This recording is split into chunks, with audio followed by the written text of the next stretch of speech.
За бид Surpat програм дээр шинээр database үүсгэх талаар үзье. За бид шинээр database үүсгэх болон database дээр ажиллахын тулд бидэнд database гэсэн меню хэрэгтэй. Тэр database гэсэн меню гаргахын тулд бид toolbar зэсний дээдлийн хоосон талбар дээр хулганыхаа баруун товчийг дараад менюс дотроос database гэснийг сонгож өгнө. Ингэснээр бидэнд шинээр database гэсэн меню гарч ирнэ. За энэ үүний дараа бид юуны төрөнд өөрсдийн ажлын хавцаа сонгож өгөх хэрэгтэй. За бидний хувьд энэ lesson гэсэн хавцыг сонгоё. Энэ дотор өөрсдийн үүсгэсэн 6 ширхэг CSV файлаа хадгалж өгсөн байх шаардлагатай. Энд color, litlog-ийн 3 table, survey, throw. Зэн throw буюу assay table маань. За бид нар шинээр database үүсгэхийн тулд одоо database менюн дотроос open new гэсэн командаар select database гэсэн харилцах цонхыг гаргаж ирнэ. За database name талбарт бид нар шинээр үүсгэх database-ийн нэрийг өгнө. За бидний хувьд lesson гэж нэрлэе. Apply дарна. Дахин apply. За энэ дээр бид нар access 2000 суурьтай database үүсгээд calculate гэдгийг сонгож өгсөн байх шаардлагатай. Apply дарна. За энэ choose optional tables for new database гэсэн харилцах цонхон дээр бид нар шинээр үүсгэх database дотроо үүсгэх тэблүүдийн нэрийг оруулж өгөх ёстой. За энд бол color, survey, translation table цаанаас автоматар үүснэ. Тийм болохоор бид нар litlog-ийн 3 table мөн assay data-гийн table-ийг энэ дээр үүсгэж өгөх ёстой. За бид нар энэ тоон дээр хулганыхаа баруун төвчийг дараад add командаар шинэ талбар гаргаж ирнэ. Assay бичсэн. За энд rock litlog-ийн 3 table үүсгэхийн тулд rock 1 rock 2 гэж бичнэ. За энэ дээр өөр зүйлд өөрчлөлтийг шаардлага байхгүй apply дарна. За define all fields for all tables гэсэн цонх гарч ирнэ. За бид color, survey, translation, stylus гэсэн тэблүүдэд өөрчлөлт оруулахгүй. Харин assay болон мөн litlog-ийн 3 тэблдээ өөрчлөлт оруулж өгнө. За эндээс яагаад өөрчлөлт оруулж байгаа юм бэ гэхлээр энэ database дээр үүсэх тэблийн маань толгой нь энэ дээр бидэнд харагдаж байна. За энд бидний assay гэсэн толгой байхгүй байгаа учраас бид нар энэ дээр үүсгэж байна. За энэ дээр өөрийн үүсгэж байгаа ямар элементээр хийж байгаагаасаа шалтгаалаад энэ дээр бичвэл бидний хувьд бол throw-гоор хийж байгаа учраас энэ дээр throw гэж бичиж өгнө. Table. За type талбар дээр throw маань assay throw буюу assay маань тоон утгаар илэрхийлэгддэг. Та бүхэн CSV файл дээрээс өөрсдөө харсан. За хэдүүлээ шалгаад үзье. Throw-гоо нэгээд харъя. За throw table-ийн маань throw гэсэн мөрнөөс доошо тоон утгаар илэрхийлсэн. Тийм учраас бид энэ дээр энэ type талбарт энийг заавал real болгож өгөх шаардлагатай. Харин litlog-ийн 3 table маань тоогоор илэрхийлэгдээгүй. Үсгээр илэрхийлэгдсэн байдгийг бид санаж байгаа. Гэтэ хэдүүлээ энийг шалгаад үзье.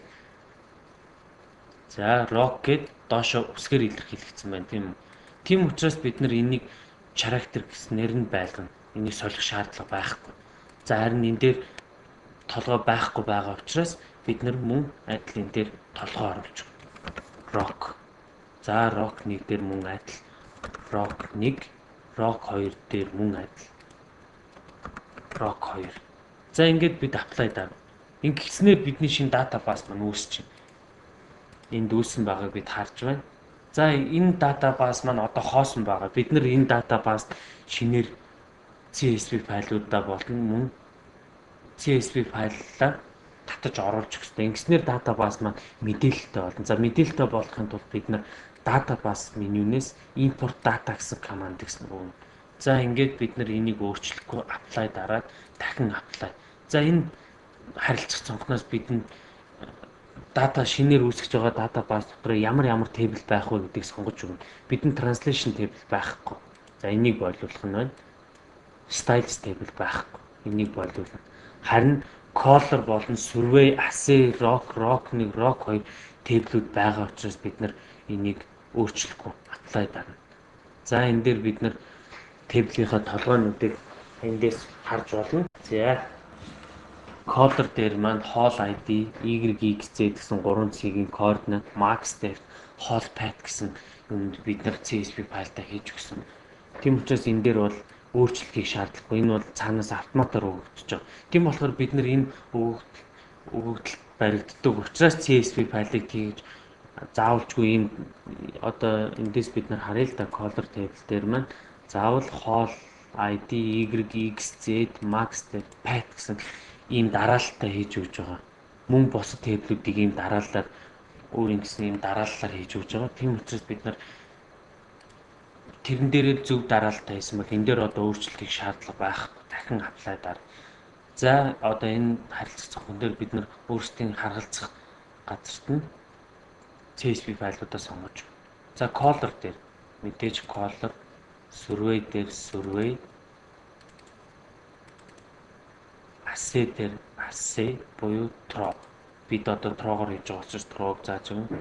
Rock 1 дээр rock 1 rock 2. За одоо apply дараа. Ингэснээр бидний шинэ датабаз маань мэдээлэлт боллоо. За бидэнд датабаз үүсгэсний дараа энэ дээр report цонх гарч ирнэ. Бид энэ report-ын дотроос өөрсдийн алдааг олно. Эсвэл зөв болсон эсхийг үзнэ. За энд color table дээр маань 21 файл орсноос нэг ч апдейт хийгдээгүй. Гэхдээ нэг алдаа байна гэж. Энэ нэг алдаа бол байх ёстой. Яагаад вэ гэхээр бидний тэблдээ хийж өгсөн толгойг маань Surface програм алдаа гэж авдаг. Гэвч энэ маань нэг алдаа гэж байгаад энэ маань зөв болсон гэсэн үг. Харин 2 ба түүнээс дэш алдаа гарсан байх юм бол энэ нь буруу гэсэн. Тийм учраас бид нэг алдаа гарсан байх юм бол энийг окей болсон байна гэж үзнэ.